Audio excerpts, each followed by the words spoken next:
Warahmatullahi wabarakatuh. Assalamualaikum warahmatullahi wabarakatuh. Waalaikumsalam warahmatullahi wabarakatuh. Alhamdulillahillazi fadolana alal katsirin min ibadil mu'minin. Di hadapan Guru Agung kita Sultan Aulia fi Hadza Zaman Tuan Syekh Muhammad Abdul Ghaus Syekh Qaddasullah beserta pengersa Umi Fatimah Al-Fatihah. A'udzubillahi minasyaitonirrajim. Bismillahirrahmanirrahim. Alhamdulillahirabbil alamin arrahmanirrahim maliki yaumiddin. Iyyaka na'budu wa iyyaka nasta'in ihdinas siratal mustaqim. Shiratal ladzina an'amta 'alaihim ghairil maghdubi 'alaihim waladdallin. Amin. Yang sama-sama kita muliakan seluruh para wakil talqin pengersa Abah di seluruh dunia, terutama yang telah hadir tengah-tengah kita, yaitu Al-Mukarram Bapak Kiai Taufik Hidayat dari Pematang Siantar. Semoga selalu dalam kebahagiaan yang kekal dan abadi. Yang saya hormati CEO-nya Manaqib Online Sedunia, yaitu Teteh Haji Susi si milik kita, dan juga Ibu Hajah Yani Nur. Semoga selalu keluarganya dijadikan menjadi keluarga yang sakinah mawaddah warahmah, dijadikan anak cucu menantu menjadi anak yang soleh maupun soleha, dijauhkan dari malapetaka dunia dan akhirat, disembuhkan dari semua penyakit zahir maupun batin, disukseskan usahanya, dilancarkan rezekinya, dan juga diberikan kekuatan untuk terus istiqomah dalam mengamalkan Toriko Qadiriyah Nasabadiyah Ma'had Surya Yayasan Nasab PPKN. Diberkahi karamah Tuan Syekh Muhammad Abdul Ghaus Syekh Qaddasullah Al-Fatihah. A'udzubillahi minasyaitonirrajim. Bismillahirrahmanirrahim. Alhamdulillahirabbil alamin arrahmanirrahim maliki yaumiddin. Iyyaka na'budu wa iyyaka nasta'in ihdinas siratal mustaqim. Shiratal ladzina an'amta 'alaihim ghairil maghdubi 'alaihim waladdallin. Amin. Yang saya hormati seluruh petugas manaqib pada sore hari berbahagia ini, dan juga seluruh ikhwan dan akhwat yang telah dihadirkan oleh pengarsa Abah.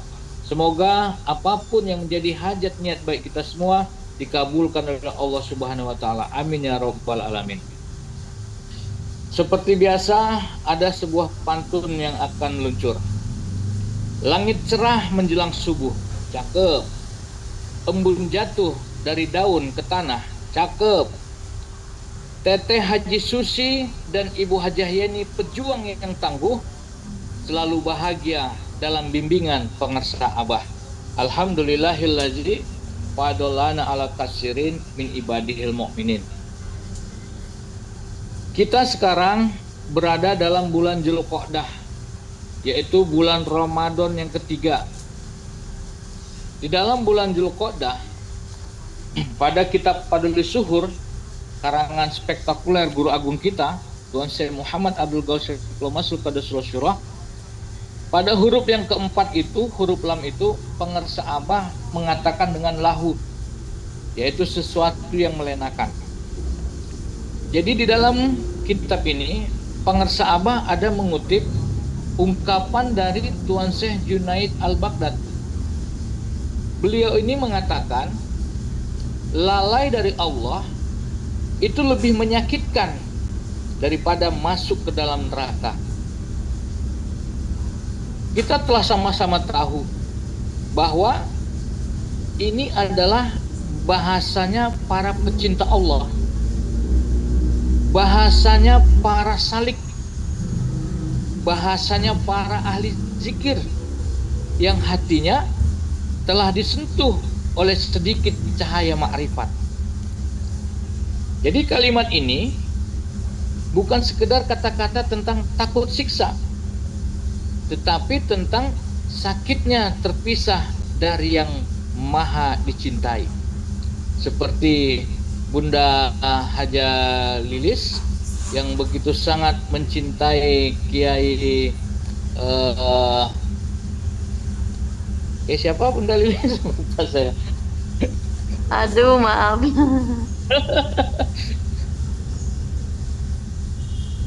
Kiai Ai Abdul Jabar seperti itu, yang selalu sangat mencintainya.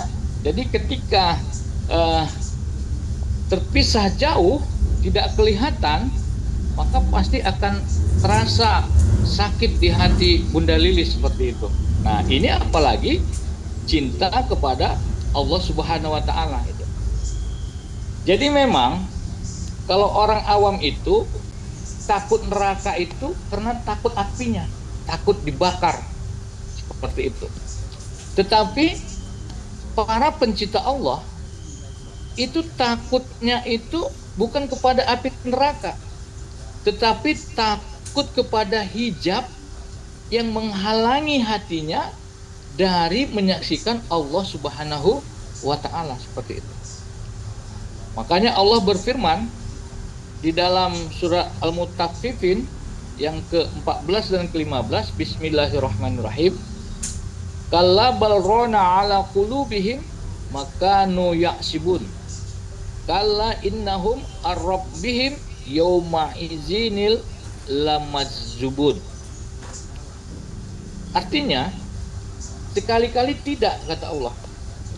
Bahkan hati mereka telah tertutup oleh dosa-dosa yang mereka kerjakan.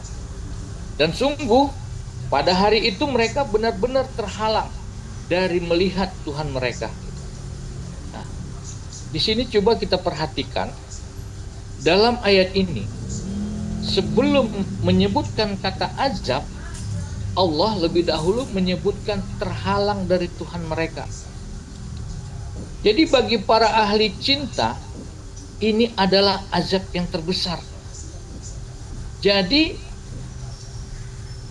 yang menghalangi kita terhadap Allah Subhanahu wa taala itu merupakan azab terbesar bagi kita.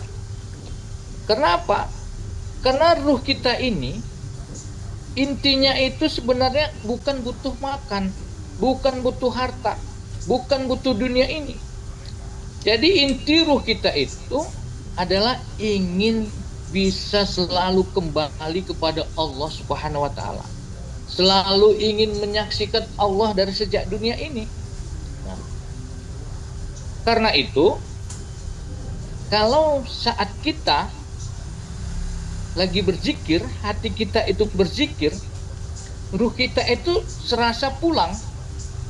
Tapi kalau saat kita lalai, saat kita goflah, saat kita tidak mengingat Allah, ruh kita itu seperti terasing di negeri yang asing. Makanya orang yang belum mengenal Allah akan mengira bahwa kenikmatan terbesar itu adalah dunia ini. Padahal kita ini bukan penduduk dunia ini sebenarnya seperti itu.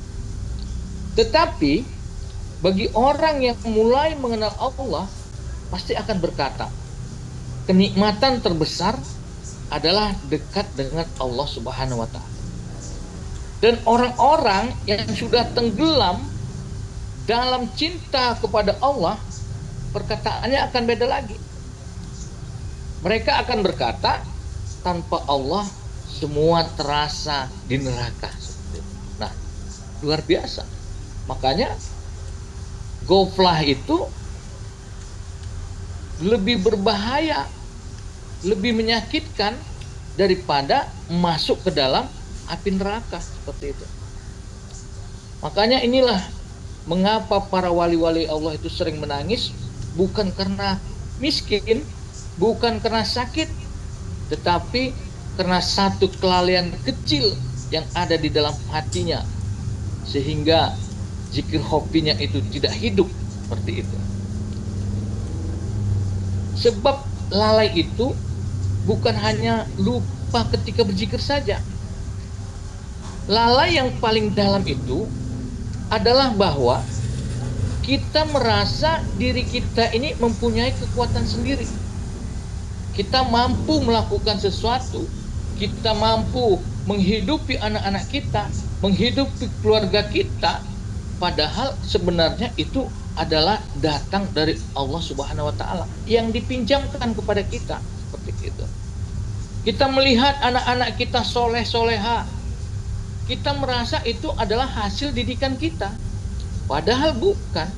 Itu adalah karunia yang diberikan Allah kepada kita, diberikan anak yang soleh dan soleha. Kemudian kita ini merasa hidup ini tidak membutuhkan Allah. Karena itu tadi, karena sudah mengambil semua yang ada pada diri Allah itu, diambil, dianggap itu menjadi milik kita, seperti itu. Jadi hati kita itu sibuk kepada makhluk hingga lupa kepada Sang Pencipta. Makanya kita lihat, bibir selalu menyebut Allah, selalu berzikir, tetapi hati kita itu berjalan kepada selain Allah. Itu adalah neraka batin namanya. Jadi ketika kita zikir zahar, zikir hofinya tidak ada. Seperti itu. Makanya ketika berzikir zahar harus kawin dengan zikir hofi, sehingga nanti akan timbul zikir sir, seperti itu. Jadi api neraka itu membakar jasad, tetapi goflah itu membakar ruh kita. Api dunia itu mungkin masih bisa dipadamkan oleh air, tapi kalau api goflah, api kelalaian, itu hanya bisa padam dengan zikir yang ada zikir hofinya dan juga atas rahmat dari Allah Subhanahu wa Ta'ala. Makanya kita perhatikan di thariqah kita, pengersa abah itu selalu menekankan supaya kita banyak-banyak melaksanakan zikir jahar yang dibarengi dengan zikir hofi, seperti itu. Itu bukan sekedar hanya amalan lisan saja, tetapi agar hati kita jangan terputus dari Allah Subhanahu wa Ta'ala walaupun cuma sesaat. Makanya Rasulullah SAW bersabda, perumpamaan orang yang berzikir kepada Rabb-nya dan yang tidak berzikir seperti orang hidup dan orang yang mati. Hadis riwayat Bukhari itu. Jadi kita ini alhamdulillah adalah seperti kata pengarsa Abah, orang yang sudah ditalkin zikir tidak akan mati lagi, hidup selamanya kekal abadi dalam Allah Subhanahu wa Ta'ala, seperti itu. Artinya itu apa? Lalai itu adalah kematian rasa. Tubuh berjalan tetapi hati mati. Mata melihat dunia tetapi tidak melihat Allah di balik segala kejadian yang menimpa diri kita, baik senang maupun susah. Makanya neraka itu masih ciptaan Allah, tetapi lalai membuat manusia jauh dari Allah. Sedangkan bagi pencinta sejati, jauh dari kekasih adalah penderitaan yang sangat besar. Seperti ikan itu kan hidupnya di air.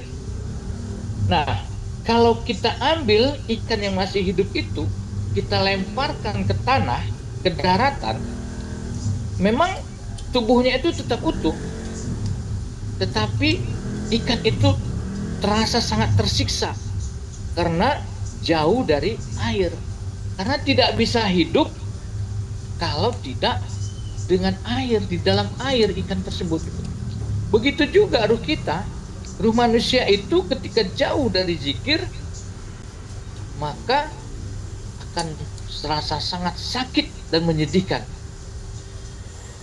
Itu makanya kita ini sangat beruntung sekali karena punya seorang guru yang mursyid, pengarsa Abah Aus, mursyid Kamil Mukamil, yang sempurna dan menyempurnakan kita, yang selalu membimbing kita untuk terus membersihkan diri kita, baik fisik, batin juga seperti itu, sehingga apa? Kita diantarkan oleh pengarsa Abah kepada kehadirat Allah Subhanahu wa Ta'ala. Jadi bukan takut neraka yang membuat kita beribadah, tetapi malu jika hati kita ini berpaling dari Allah Subhanahu wa Ta'ala. Semoga Allah menjaga hati kita dari lalai walaupun sekejap dan menjadikan zikir sebagai nafas ruh kita hingga kembali kepada Allah Subhanahu wa taala. Diberkahi segalanya, semuanya selamanya. Semoga tidak puas. Wabillahi taufik wal hidayah. Wassalamualaikum warahmatullahi wabarakatuh.